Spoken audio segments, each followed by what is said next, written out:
मालेगांव शहर के तमाम ही सियासी पार्टी के लीडरान प्राइवेट बिजली कंपनी के खिलाफ खड़े होते हैं, क्योंकि हर पार्टी का मानने वाला, चाहे वो कारखानेदार हो, गरीब हो, अमीर हो, डॉक्टर हो, इंजीनियर हो, कोई ना कोई हो, वो हर किसी लीडर से, हर किसी पार्टी से जुड़ा हुआ है। और ऐसे में प्राइवेट बिजली कंपनी के बिलों का भारी भरकम बोझ, एक तो इस देश में, इस शहर में हर जगह महंगाई की मार है, रोना रो रही है आवाम, गरीब गरीब होता जा रहा है, सेठ कर्ज में आ रहा है।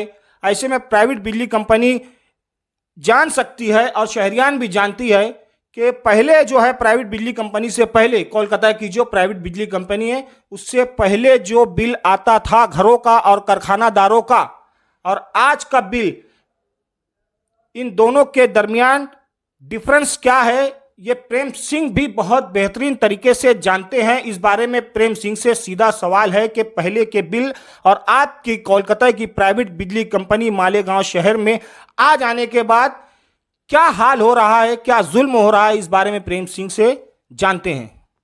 COO प्राइवेट बिजली कंपनी प्रेम सिंह से हमारा आखिरी सवाल है। मालेगांव शहर बुनकरों का शहर जाना जाता है, कहलाता है। अगर बुनकरों पर आंच आ जाए, कारखानादारों के कारोबार पर आंच आ जाए, कारखाने बंद हो जाए, 3 दिन, 7 दिन या महीनों भर या बेमुद्दत हड़ताल हो जाए, तो मालेगांव शहर का हर धंधा ठप हो जाता है, कई धंधे बंद हो जाते हैं, कारोबार पर, लोगों के कारोबार पर जो कारखानादारों से हट कर हैं, ताले लग जाते हैं। तो प्रेम सिंह से हमारा आखिरी और सीधा सवाल है कि कारखानादारों, बुनकरों को अगर तकलीफ देना है तो ये शहरियान को तकलीफ देना है। कारखानादार तंग आ चुके हैं, बार बार रैली, तहरीक और तरह तरह के अपनी आवाज़ें बुलंद कर रहे हैं। इस बारे में आपका क्या कहना है? आखिरी सवाल, आपका आखिरी जवाब प्रेम सिंह से। आप देख रहे हैं वाहिद दुलार न्यूज़, मैं हूं अहमद हबीब दुलार। आज हम प्राइवेट बिजली कंपनी ऑफिस पर COO प्रेम सिंह के साथ मौजूद हैं। इनसे हमारे कुछ सवालात हैं मालेगांव शहरियान के हक में, जो मालेगांव शहरियान के बुनकर, मजदूर, शहरी, आवाम, घर के लोग, शॉप के लोग, धंधा व्यापार करने वाले लोग, जो प्राइवेट बिजली कंपनी के बिल की, भारी भरकम बिल की वजह से परेशान होकर अपनी ज़िंदगी दांव पर लगाने की कोशिश कर रहे हैं और दर दर भटक रहे हैं। इनके हाल बुरे हो गए हैं, आंसू निकलने के नाम नहीं ले रहे हैं, और प्राइवेट बिजली कंपनी पर सरासर इल्ज़ाम जाता है कि इन्होंने ओवरलोड पेनल्टी, तरह तरह के मामला से सताना आवाम को, कारखानादारों को, मज़दूरों को, सेठ को, अमीर को, गरीब को, डॉक्टर्स को, इंजीनियर्स को, सबको एक नज़र से इन्होंने सताना शुरू किया है। इस बारे में COO प्रेम सिंह से हमारा सीधा सवाल है कि इस तरह के मामला, इस तरह के जुल्म सितम प्राइवेट बिजली कंपनी क्यों मालेगांव शहरियान के आवाम पर कर रही है? पहली बात तो आप ये समझिए कि हमारे लिए जो भी बिजली का कंज्यूमर है वो एक कंज्यूमर है। इसमें अमीर गरीब के लिए हमारे यहाँ पे कोई ऐसा भेदभाव नहीं है। हम लोग यहाँ पर जो भी बिजली व्यवस्था बना रहे हैं, हम यहाँ पर एज डिस्ट्रीब्यूशन फ्रेंचाइजी DF की तौर पे काम कर रहे हैं, MSEDCL के DF की तौर पे काम कर रहे हैं, और हम MSEDCL और MERC के जो नियम हैं उन्हीं नियमों के तहत काम कर रहे हैं। बिल की जहाँ तक बात है, MSEDCL का बिलिंग सिस्टम है, हम सिर्फ यहाँ पर रीडिंग ले रहे हैं। रीडिंग लेने के बाद हम अपना जो भी रीडिंग आती है उसको MSEDCL बिलिंग सिस्टम में देते हैं, और बिलिंग MSEDCL की तरफ से ही बनकर आता है और वो बिल जनता को जाता है। जैसा कि इन्होंने अभी कहा, प्रेम सिंह ने, कि अमीर गरीब का सवाल नहीं है, लेकिन आप जानते हैं, ये खुद भी जानते हैं, हम सब जानते हैं कि घरों में मसाला पीस रही औरतें, खाना बना रही औरतें, घरों के बाहर बर्तन धो रही औरतें, कपड़ा धो रही औरतें, जिनके घर पर उनके घर के मर्द व हजरात मौजूद नहीं होते, और प्राइवेट बिजली कंपनी अपनी ढांडली से घरों में घुसकर मर्दों की गैरहाजिरी में प्राइवेट बिजली कंपनी घरों के मीटर निकाल रही है, जिसके बाद पुलिस डिपार्टमेंट आती है और पब्लिक आती है, लीडरान आते हैं और मामला बिगड़ने का खदशा होता है, और उसके बाद मामला कहीं के कहीं निकल जाते हैं। इस बारे में प्रेम सिंह का क्या जवाब है जो इन्होंने कहा कि अमीर गरीब का सवाल नहीं है? जानते हैं प्रेम सिंह से। देखिए, अमीर गरीब से मेरा कहने का सिंपल मतलब ये है, हम बिजली दे रहे हैं, जो भी कंज्यूमर है हम उसको कंज्यूमर को बिजली दे रहे हैं। कंज्यूमर जो भी बिजली मीटर के थ्रू यूज़ कर रहा है उसके हिसाब से मैं आपको बोल रहा हूँ कि हमारे लिए कंज्यूमर कंज्यूमर है। ठीक है, जहाँ तक आपका कहना है, ऐसा नहीं है कि हम किसी भी कंज्यूमर के अगेंस्ट, या जैसा आप कह रहे हैं कि हर कंज्यूमर के अगेंस्ट हम कोई एक्शन ले रहे हैं, ऐसा नहीं है। जहाँ जहाँ पर हमें डाटा एनालिसिस के बेस पर या फील्ड इनपुट के बेस पर ये मालूम चलता है कि बिजली की वहाँ पर चोरी हो रही है, उस जगह पर हम एक्शन लेते हैं, और हम वो भी जो इलेक्ट्रिसिटी एक्ट में जो धाराएं हैं उन धाराओं के तहत ही हम एक्शन लेते हैं। मालेगांव शहर के तमाम ही सियासी पार्टी के लीडरान प्राइवेट बिजली कंपनी के खिलाफ खड़े होते हैं, क्योंकि हर पार्टी का मानने वाला, चाहे वो कारखानेदार हो, गरीब हो, अमीर हो, डॉक्टर हो, इंजीनियर हो, कोई ना कोई हो, वो हर किसी लीडर से, हर किसी पार्टी से जुड़ा हुआ है।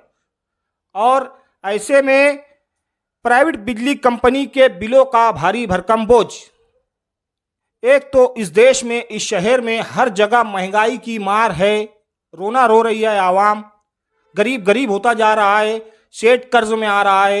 ऐसे में प्राइवेट बिजली कंपनी जान सकती है और शहरियान भी जानती है कि पहले जो है प्राइवेट बिजली कंपनी से पहले, कोलकाता की जो प्राइवेट बिजली कंपनी है उससे पहले जो बिल आता था घरों का और कारखानादारों का, और आज का बिल, इन दोनों के दरमियान डिफरेंस क्या है, ये प्रेम सिंह भी बहुत बेहतरीन तरीके से जानते हैं। इस बारे में प्रेम सिंह से सीधा सवाल है कि पहले के बिल और आज की कोलकाता की प्राइवेट बिजली कंपनी मालेगांव शहर में आ जाने के बाद क्या हाल हो रहा है, क्या जुल्म हो रहा है, इस बारे में प्रेम सिंह से जानते हैं।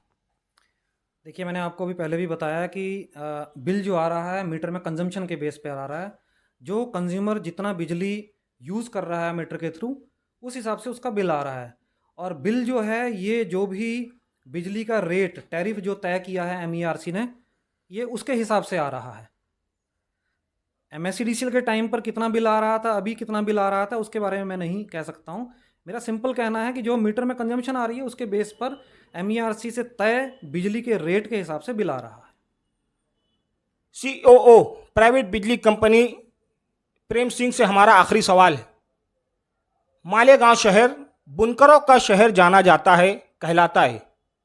अगर बुनकरों पर आंच आ जाए, कारखानादारों के कारोबार पर आंच आ जाए, कारखाने बंद हो जाए, 3 दिन, 7 दिन या महीनों भर या बेमुद्दत हड़ताल हो जाए, तो मालेगांव शहर का हर धंधा ठप हो जाता है, कई धंधे बंद हो जाते हैं। कारोबार पर, लोगों के कारोबार पर जो कारखानादारों से हट कर हैं, ताले लग जाते हैं। तो प्रेम सिंह से हमारा आखिरी और सीधा सवाल है कि कारखानादारों, बुनकरों को अगर तकलीफ देना है तो ये शहरियान को तकलीफ देना है। कारखानादार तंग आ चुके हैं, बार बार रैली, तहरीक और तरह तरह के अपनी आवाज़ें बुलंद कर रहे हैं। इस बारे में आपका क्या कहना है? आखिरी सवाल, आपका आखिरी जवाब प्रेम सिंह से। देखिए, हमारी तरफ से किसी कंज्यूमर को तकलीफ देने का सवाल नहीं उठता है। मैं आपको बार बार ये बोल रहा हूँ कि हमारा जो भी कंज्यूमर बिजली वापर रहा है, बिजली यूज़ कर रहा है, उसके हिसाब से उसको बिल आ रहा है। कंज्यूमर को जितना बिजली यूज़ करने के बाद बिल आ रहा है उसको बिल भरना है। और कंज्यूमर को अगर जितना भी उसका बिल आया है उसके बिल के हिसाब से अगर वो नहीं भर पा रहा है तो हमारी तरफ से रिकवरी के लिए कार्रवाई हो रही है, नंबर 1। दूसरी चीज़, अगर मीटर लगने के बाद या बिना मीटर लगे कंज्यूमर किसी तरीके से बिजली की चोरी कर रहा है तो हम इलेक्ट्रिसिटी एक्ट की जो धाराएं हैं उसके हिसाब से हम कार्रवाई कर रहे हैं। हमारी तरफ से ये 2 एक्शन है। हमारी तरफ से किसी भी कंज्यूमर को तकलीफ पहुंचाने का कोई इरादा नहीं है। जैसा कि प्रेम सिंह ने कहा कि हमको, कंज्यूमर को, किसी को भी तकलीफ पहुंचाने का कोई इरादा नहीं है। बस अब जानते हैं, आखिरी मर्तबा आखिरी सवाल प्रेम सिंह से। रमज़ान का महीना करीब है और कारखानादारों का जो कारखाना चल रहा है, जिससे मालेगांव शहर चलता है, क्योंकि ये बुनकरों का शहर है। अगर कारखानादारों को तकलीफ़ होती है तो ईद ख़राब हो जाएगी, लोग त्यौहार नहीं मना पाएंगे, चाहे वो अमीर हो या गरीब हो।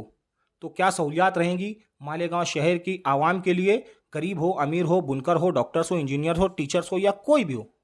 प्रेम सिंह से सीधा और लास्ट क्वेश्चन, कि रमज़ान के महीने के लिए, ईद का त्यौहार मनाने के लिए क्या सहूलियात होगी, किस तरह की छूट कुछ महीनों के लिए होगी बुनकरों को, ताकि ये बुनकरों का शहर है और इससे हर धंधा चलता है। जानते हैं प्रेम सिंह से। देखिए, ईद की जहाँ तक आप बात कर रहे हैं, रमज़ान का महीना है, ईद की जहाँ तक आप बात कर रहे हैं, हमें हर त्योहार में, जब भी यहाँ पर जो भी त्योहार आता है, चाहे वो ईद हो, चाहे वो दिवाली हो, या कोई भी त्योहार है, उस टाइम पर बिजली कंपनी होने के नाते हमारा सबसे पहला जो प्रायोरिटी रहती है वो है बिजली की व्यवस्था को दुरुस्त रखना। हमेशा से हम जब भी रमज़ान का महीना आता है, दिवाली आती है, या कोई और त्यौहार आता है, हम बिजली की व्यवस्था को दुरुस्त रखते हैं, आज तक रखते आए हैं। इस बार भी हम बिजली की व्यवस्था को दुरुस्त रखेंगे